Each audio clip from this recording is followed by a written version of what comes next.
The report that was made last November 17th of a UFO spotted over Alaska attracted special attention. This sighting was made by an airline pilot with 29 years of experience. The crew claims that while it was flying over Alaska last November, it was followed for 400 miles by strange white, yellow, and amber lights. Of the thousands of reported pilot encounters with UFOs around the world, few are more harrowing than the episode on the 17th of November 1986 involving Japanese Airlines Flight 1628 high above the Alaskan tundra. Regarding airline cases in America, the GAL is very interesting because you have multiple witnesses. It was a cargo aircraft, and the pilots observed an object that seemed to be tracking along with their aircraft. It involved an investigation by the FAA. This is an official government investigation of the sighting itself. The events of that night were captured on tape. Spinner 1628 Heavy, military radar advises they are picking up an intermittent primary target behind you, in trail, I say again. The Boeing 747 cargo jet was on a routine flight from Paris to Tokyo, cruising at 600 miles per hour at an altitude of 35,000 feet. It was headed towards Anchorage, Alaska to refuel. Suddenly at 5:11 p.m., Captain Kenju Terauchi, a pilot with 29 years flight experience, saw three large, fast-moving, unidentified objects 2,000 feet below. The largest object was described by Captain Terauchi as resembling a shelled walnut. Captain Terauchi said that the main craft was twice the size of an American aircraft carrier. Co-pilot said it was as solid there as if you were seeing an oncoming jet with its lights on, except it wasn't an oncoming jet. 747 was nothing compared to this big flying saucer. After several minutes of observing the UFOs, the pilots realized that the objects were now matching their speed, 600 miles an hour, and tracking them. The captain reported that the objects began, quote, making moves that are impossible for any man-made aircraft to perform. Then, without warning, two of the smaller craft suddenly rose and shot directly in front of the pilot's window. The objects came so close to the aeroplane that Captain Terauchi recalled that the intense glow made his face feel warm. All of a sudden they appear and they're traveling right in front of the aircraft. And they were sort of wobbling back and forth as they moved. They seemed to be only 1,000, maybe 2,000 feet in front of the aircraft and traveling at 600 and some miles an hour. At that very moment, their radio link to Anchorage went dead, leaving the aircraft flying blind.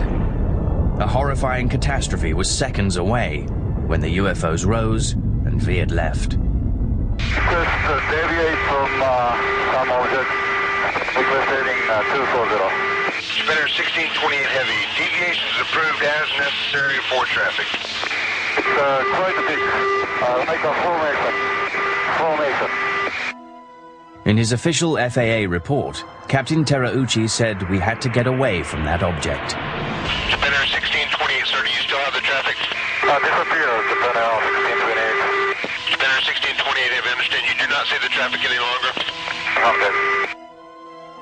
Moments later, an urgent message came in from Elmendorf Air Force Base.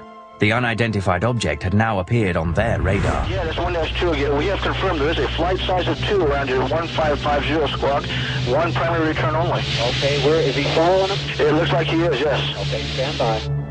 The phrase flight size of 2 indicated that JAL 1628 had uninvited guests, possibly with hostile intentions. Spinner 1628 Heavy, military radar advises they are picking up an intermittent primary target behind you, in trail, I say again. Immediately after this confirmation, the FAA requested that the Air Force scramble jets. Do you have anybody to scramble up there, or do you want to do that? We're going to talk to your liaison officer about that. It's starting to concern of Japan Airlines taking the 260 now and still falling. Okay, we'll call the military desk on this. Although the military desk took no action, JAL 1628 landed safely in Anchorage at 6:20 p.m. Extensive media coverage around the world has helped make this incident one of the most widely reported UFO cases in history. The JAL case continues to inspire debate about the nature and intent of the objects that tracked the 747. To this day, it remains a mystery. The Japan Airlines 747 had a saucer go around it. The papers mysteriously disappeared from the FAA office. The 30th of January 1987. Only 2 months after the JAL report, a similar UFO event took place in Alaskan skies. But this one involved the US military. A US Air Force KC-135, flying from Elmendorf Air Base in Anchorage to Eielson Air Force Base near Fairbanks, reported a chilling UFO-related incident at 20,000 feet. Traffic force around 1 o'clock. Can't really tell the distance. Seems to be about full altitude. Reactor 29, negative. I have no traffic near 1 o'clock. The pilots reported that the object was strikingly similar to the UFO seen by the JAL flight, a massive, disc-shaped, noiseless object larger than an aircraft carrier. Seconds later, Anchorage Air Traffic Control asked whether the KC-135 still had the object in sight. The pilot replied yes, and added that the object was now only 40 feet from his aircraft.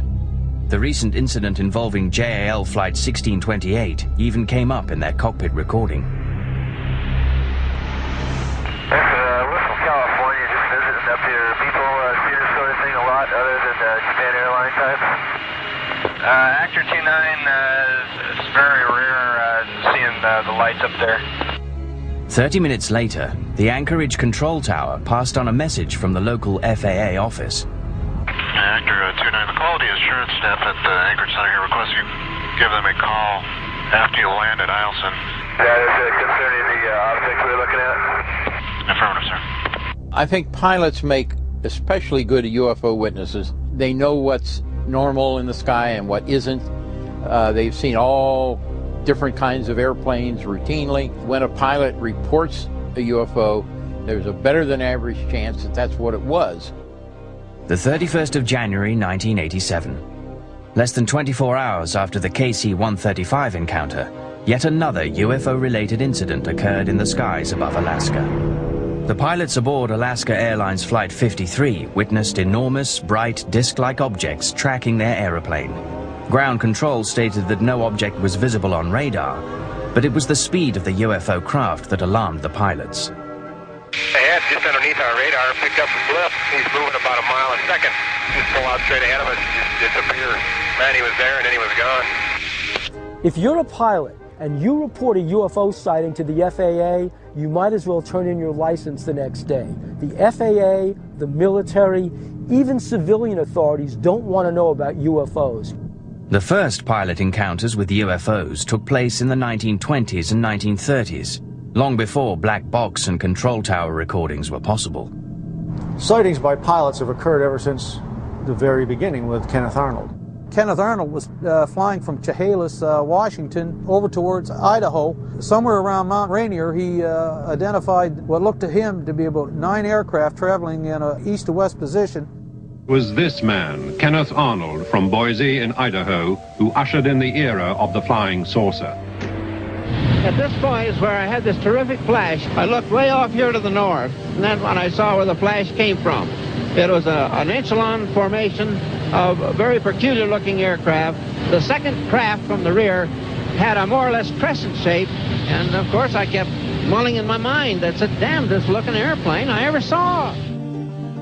Upon landing in Yakima, Washington on the 24th of June 1947, Arnold made what would become the first civilian report of UFOs to the US government.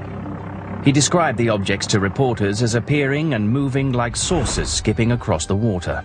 Somebody else twisted that around into the term flying saucer. That was the beginning of it. His official report, made to American Joint Army and Air Force intelligence, is seen here for the first time. Arnold described the UFOs as thin, round in the front, and coming to a point in the back, and not appearing to whirl or spin. He watched the craft flip and flash in the sun, and commented that the more I observed these objects, the more upset I became, as I am accustomed and familiar with most all objects flying. The Arnold case was extremely significant in that prior to it, there had been no talk publicly about disc-shaped, shiny objects flying around. And we haven't been without UFOs or flying saucers ever since. Coming up, The skies above New England are rocked by 3 separate UFO encounters, all captured on tape. Have you got anything flying out in the area? Negative, 105 turned over. Well, then I just had a couple of UFO reports.